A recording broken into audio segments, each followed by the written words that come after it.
Yo les amis, j'espère que vous allez bien. On se retrouve pour le débrief de ce match entre le FC Barcelone et le Bayern Munich. Victoire 4-1 dans un match où tout le monde attendait le FC Barcelone. Oui, depuis le début de la saison, les amis, le Barça chicote tous leurs adversaires. Et aujourd'hui, ils avaient le plus gros test de ce début de saison, avant le Classico en tout cas. Et là, les amis, ils ont répondu présent. 4-1 face à leur harceleur. Parce que oui, les amis, ça fait maintenant 9 ans que le Barça, se fait chicoter à chaque fois par le Bayern Munich avec des gros scores. En plus de ça, on se rappelle tous du 8-2. On s'est longtemps moqué du Barça. Et en plus de ça, à la tête du Bayern Munich, il y avait Hansi Flick. Donc aujourd'hui, les amis, c'était le meilleur moment pour le FC Barcelone de prendre leur revanche. Et franchement, les gars, pour être honnête avec vous, je ne m'attendais pas à ce que le Barça gagne 4-1. Et le pire, c'est qu'avec la manière, en plus de ça, ils ont complètement humilié Manuel Neuer, qui est considéré pour certains comme étant le meilleur gardien de l'histoire. Le gars, il s'est fait humilier.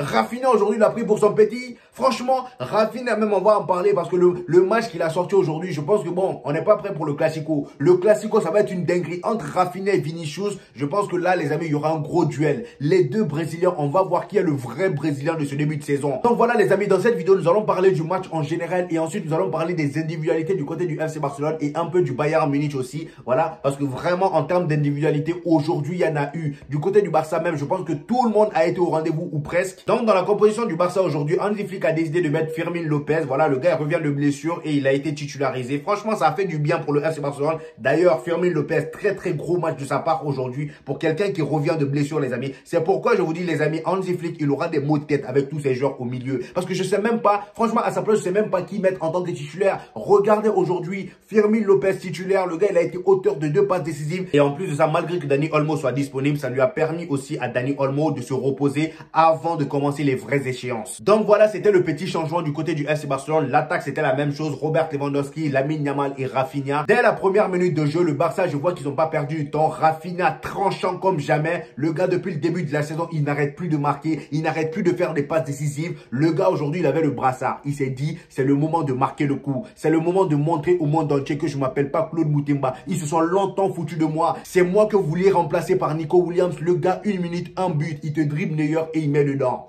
Il te dribble Neuer et il met dedans. C'est pas Chesney au goal là. C'était Neuer, les gars. Neuer, les amis, il s'est joué de lui aujourd'hui. Et en plus de ça, l'action du but était tellement magnifique. Robert Lewandowski qui te conserve le ballon au milieu. Et l'avant-dernière action, on a Fermín López qui te fait une longue passe sur notre cher Rafinha qui fait un très bel appel. Et lui aussi, d'ailleurs, faut en parler, ses appels à Rafinha, les gars, c'est une dinguerie. Le gars, il se démarque trop bien. Il fait trop des appels de taré, le gars. Le gars, il se démarque. Fermín López lui fait une longue passe. Il vient sans trembler et il tue Neuer. Après ce but-là, moi, je m'attendais à ce que le Barça continue à jouer comme ils le font d'habitude, c'est-à-dire conservation du ballon, avoir le pied sur le ballon. En cas de perte de balle, aller au pressing comme ils le font si bien, et aussi jouer très haut. Aujourd'hui, ils ont joué très haut. Et d'ailleurs, franchement, félicitations au Barça, la défense du Barça qui a réussi vraiment à utiliser le piège du hors-jeu comme ils le font en Liga. Je me disais qu'avec le Bayern, ça allait être compliqué parce que eux, ça part très vite. Je m'attendais vraiment à ce que le Barça se fasse punir avec ce piège de hors-jeu avec le Bayern Munich. Parce que je me suis dit, vraiment, Harry Kane, Olise, Gnabry, ça part très vite dans le dos. Donc franchement, ça va être compliqué. Mais non, le Barça, ils ont été fidèles à eux-mêmes. Ils ont joué haut comme d'habitude et ça payait. Cependant, dans les 20 premières minutes, après le but marqué par Rafinha, le Bayern a commencé à prendre le dessus. Ils avaient beaucoup plus de possession, en leur faveur. Il y avait 70% de possession pour le Bayern Munich, si je ne me trompe pas. Donc vraiment, dans cette période-là, le Barça avait vraiment beaucoup de mal, surtout pour ressortir le ballon. C'était vraiment compliqué parce que le Bayern aussi, à chaque fois qu'ils perdaient le ballon, ils allaient faire un gros pressing. C'est pourquoi je vous dis qu'en fait, le Bayern et le Barça, ils ont à peu près le même système de jeu. C'est des gens qui attaquent beaucoup, qui aiment garder le ballon et qui font aussi du pressing à chaque perte de balle. Et d'ailleurs, en parlant de hors-jeu, vous avez vu le but qui a été refusé pour le Bayern Munich, c'est à cause d'un bout d'orteil et un bout de genou. Le Barça, ça joue trop bien le hors-jeu. C'est pourquoi je vous dis franchement, cette équipe-là, défensivement, je sais pas comment Hansi Flick il a fait pour les inculquer ça aussi rapidement, mais ça joue trop bien le hors-jeu. Franchement, en fait, là, c'est une équipe qui prend beaucoup de risques, mais avec un gros résultat à la fin. Regardez, parce que là, c'est un gros risque qu'ils prennent. Jouer le hors-jeu contre une équipe du Bayern Munich qui part très rapidement dans le dos, c'est très risqué, mais ils ont quand même réussi à faire mouche. Ils ont réussi à faire mouche. Au final, même, j'en viens à dire que le Barça, quand tu marques contre eux, faut rester tranquille. Faut pas célébrer tout de suite. Sinon, tu vas t'afficher. Tu vas te faire honte pour rien parce que tu vas aller célébrer et juste après, on va te dire qu'il y a hors-jeu. Autant aller vérifier toi-même l'écran de la VAR là. Comme ça, tu es sûr qu'il n'y a pas hors-jeu avant d'aller célébrer. C'est mieux. Et s'il y a bien une chose qui m'a vraiment impressionné chez cette équipe du FC Barcelone, c'est même pas le fait qu'ils aient gagné. Non, c'est le fait de devoir marquer dans leur temps faible. Parce que la plupart du temps où le Barça a marqué, c'était les périodes où le Barça se faisait dominer par le Bayern. Le Bayern était là à jouer jouaient à la baballe. Eux, à chaque fois qu'ils avaient le ballon, les contre-attaques, ça allait à 1000 à l'heure. Lamine Yamal, ça faisait des transversales, des Casado qui te faisaient des changements de côté. Franchement, les gars, quand on se dit la vérité, ça joue trop bien. Malgré qu'ils étaient dominés, regardez le football qu'ils nous ont sorti, les contre-attaques qu'ils nous ont sorti. Le Barça a été présent aujourd'hui collectivement comme individuellement. Si on prend déjà le milieu de terrain, la doublure Casado-Pedri. Casado, j'ai envie de dire, il a cassé des dos aujourd'hui. Il a cassé des dos aujourd'hui. Est-ce que Kimmich était même sur le terrain? Kimmich était sur le terrain? Non, parce qu'il était dans la poche de Casado. Le gars, il vient de sortir du centre de formation. Regardez comment il pocket ses aïeux. Regardez comment il pocket des gens qui ont 2 fois son âge. Hein? Casado aujourd'hui en termes de duels gagnés, je sais même pas combien de duels il a gagné, mais rares sont les duels qu'il a perdu le gars. La maturité qu'il a dans son jeu pour son âge, les amis, est juste flippante. Regardez le changement de côté qu'il fait pour Rafinha. Regardez le changement de côté. Hein? Le gars, il t'a changé le côté avec une certaine facilité. Rafinha aussi qui te fait un appel de barjo. Il vient encore devant le but et il te fait un enroulé. Alors que voilà, le ballon se trouvait entre les jambes de comment il s'appelle, d'Upamecano. Je me demande même comment il a réussi à enrouler le ballon là-bas, Rafinha. Hein? Franchement, Casado, les gars, quand on se dit la vérité, le gars, il est trop fort. Et comme je le dis toujours, Hansi Flick a trouvé son Kimmich. Carrément, là, au jour d'aujourd'hui, il est plus fort que Kimmich. Oui, oui, je le dis haut et fort, il est plus fort que Kimmich. D'ailleurs, aujourd'hui, il a pocket.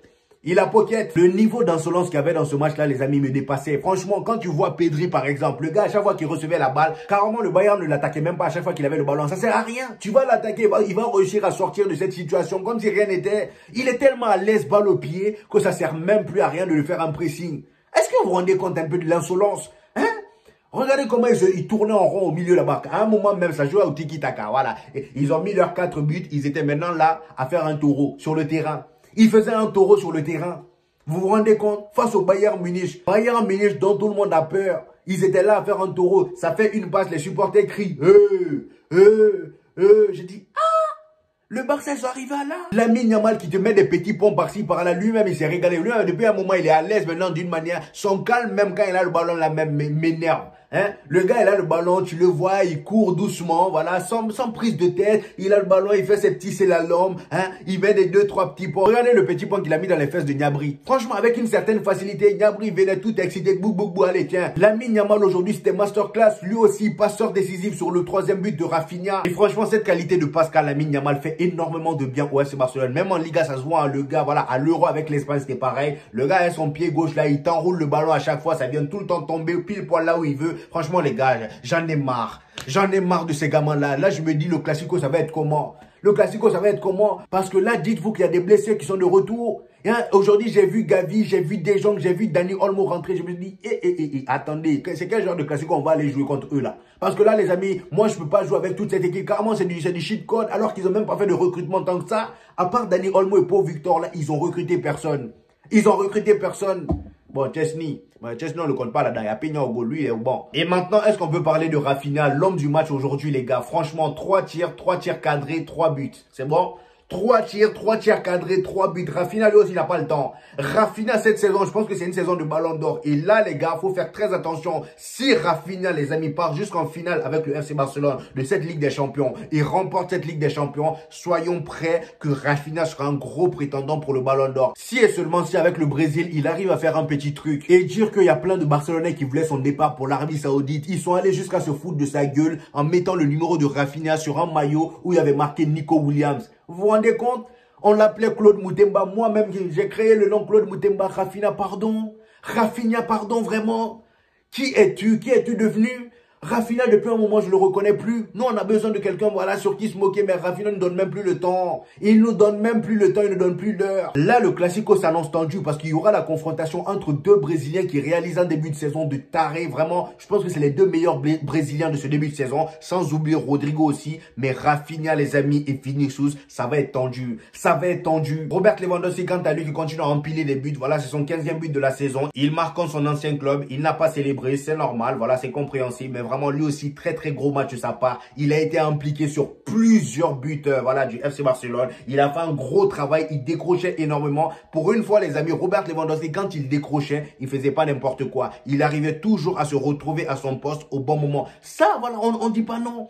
Les Barcelonais disent pas non, tu vois. Non, le travail est juste monstrueux. Ce qu'il est en train de faire Hansi Flick, le changement qu'il a apporté à cette équipe-là, waouh. C'est juste impressionnant, les gars, faut le reconnaître. Voilà, les amis, c'était mon avis sur ce match. J'ai hâte du Classico, les amis. J'ai envie de voir comment le Real Madrid va s'en sortir face à cette équipe du FC Barcelone. Moi, franchement, je vais confiant parce que le Real Madrid, comme vous avez pu le constater hier, on est capable du meilleur comme du pire. Voilà. Et face au Barça, les gars, je pense que peu importe l'état de forme des deux équipes, ils arrivent toujours à te prendre des masterclass. Et j'ai hâte de voir ce que ça va donner lors de ce Classico. Bref, c'était tout pour moi, les amis. Donnez-moi vos avis en commentaire. J'hésiterai pas à vous répondre comme d'habitude. Lâchez le petit pouce bleu qui fait toujours plaisir, les gars. Ça aide au référencement. Et pour ceux qui viennent de découvrir ma chaîne, ici, on fait des débriefs des matchs du FC Barcelone et du Real Madrid. Et quand il n'y a pas de match, on fait des vidéos actualités. Donc, abonnez-vous pour ne rien rater. Et on se dit au prochain épisode, les amis.